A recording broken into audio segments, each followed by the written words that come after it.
Hello, it's me, Rabbi Sol, with Rabbinical reflections for you all. I come from Temple Sons of Bitches here in Great Neck, New York. Shut up and pay attention to me. Shalom Dammit! This is Rabbi Sol Solomon with a Rabbinical reflection for the week of August 11th, 2018. Well, my friends, I hope you've been having a terrific summertime. I haven't. I've been in pain, I'm getting angry letters from my accountant, and my local deli raised prices on everything but the free mustard. So I am seething, my friends. But what better way to get me out of my funk, out of my relentlessly pissed-off state, than with jokes? I love sharing jokes with a Jewish flavor and then offering a bit of interpretation, some Talmudic reconnaissance, if you will, to put the comedy in a kosher context.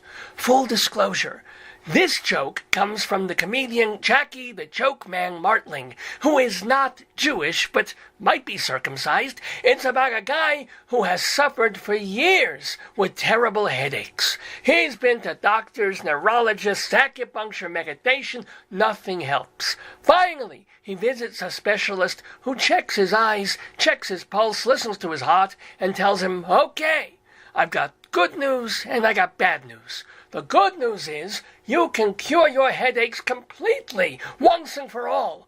"That's amazing," the guy says. "What do I do?" "The bad news," the specialist says, "is that you must have your testicles removed." "What?" screams the man. "Castration?" "I'm sorry," says the doctor. "That's the only way. Chop off the testicles and you'll be fine." Distraught, the man goes home to think it over. But he can't think because his headaches are so bad. Finally, he says, "I can't take this anymore. I'll do it." So he goes for the surgery, cuts his nuts off. After a couple of days recovering, he's walking around the house, cleaning, dusting, and he realizes, "Oh my God, I'm not in pain. My headache is gone. I feel great." He starts dancing, singing. He's so happy, he doesn't know what to do with himself. That's when he thinks, I feel like a new man, so I'm gonna change my life. And the first step is getting myself a new suit of clothes. I feel like $1,000,000. Now I want to dress like it. So the guy does some research and learns that the best tailor in New York is, of course, in the garment district. He makes an appointment saying money's no object, shows up at the cramped little shop on 38th Street and asks for the famous Chaim Shmulevitz. After a couple of minutes, a wizened old Jewish man shuffles out of the back room. He says nothing as he stares at the visitor, taking him in from head to toe. "Okay," says Chaim, "you need a Borsalino hat, short brim, size 7 1/4. Then we'll get you a double-breasted executive cut suit, 2 buttons, size 40 regular. The pants, also 40, with a 28 inseam, silk tie with patterning, shoes, you're an 8.5 wide width, Oxford. Oh, and I can't leave out the underwear. You take a Hanes medium V-neck and size 38 briefs. Come back in a week, and you're all set." "Wow," says the guy, "I heard you were good, but that's amazing. Just by looking at me, you got my whole style to a T, including the sizes." "Of course I did," says Chaim. "I'm not in the business 60 years without being the best." "However," says the guy, "you did make one mistake. For the underpants, I take a 34 brief, not a 38. "Mister, don't tell me my job. You take a medium undershirt and size 38 on the briefs, and that's that." "Excuse me," says the man. "You may know your job, but I know myself, and I've been shopping for my own clothes all my life. I take a 34, or I take my business elsewhere." Okay, says Chaim. "The customer is always right, even when he's wrong. You want a 34? 34 it is. But I warn you, if you wear size 34 briefs, your left testicle is going to slide out the side and hang down. The right testicle is going to spill out and mash against your thigh. The middle will pull up in between. You will get the most terrible headaches." Now, what do we learn from this joke? First of all, if you do business with an old Jewish man who has 6 decades experience, you probably want to listen to him. Just as when we consider laws in the Bible, Hashem invented these rules for living 2,000 years ago. So, even if we think we know better, we probably don't know better.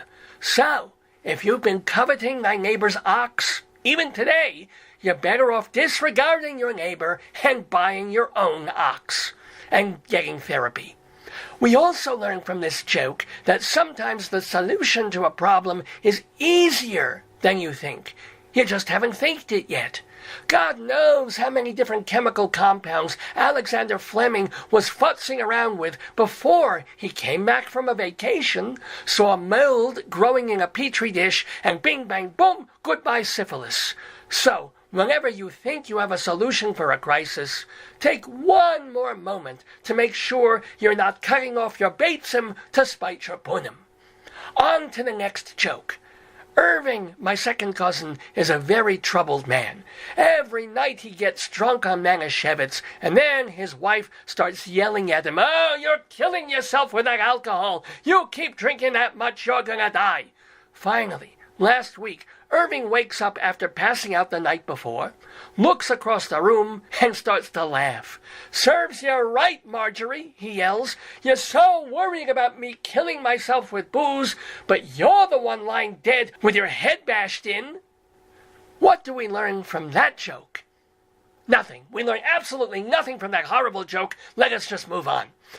Although he denies it, my Uncle Benny has been having hearing problems. He and my Aunt Sophie argue about it all the time.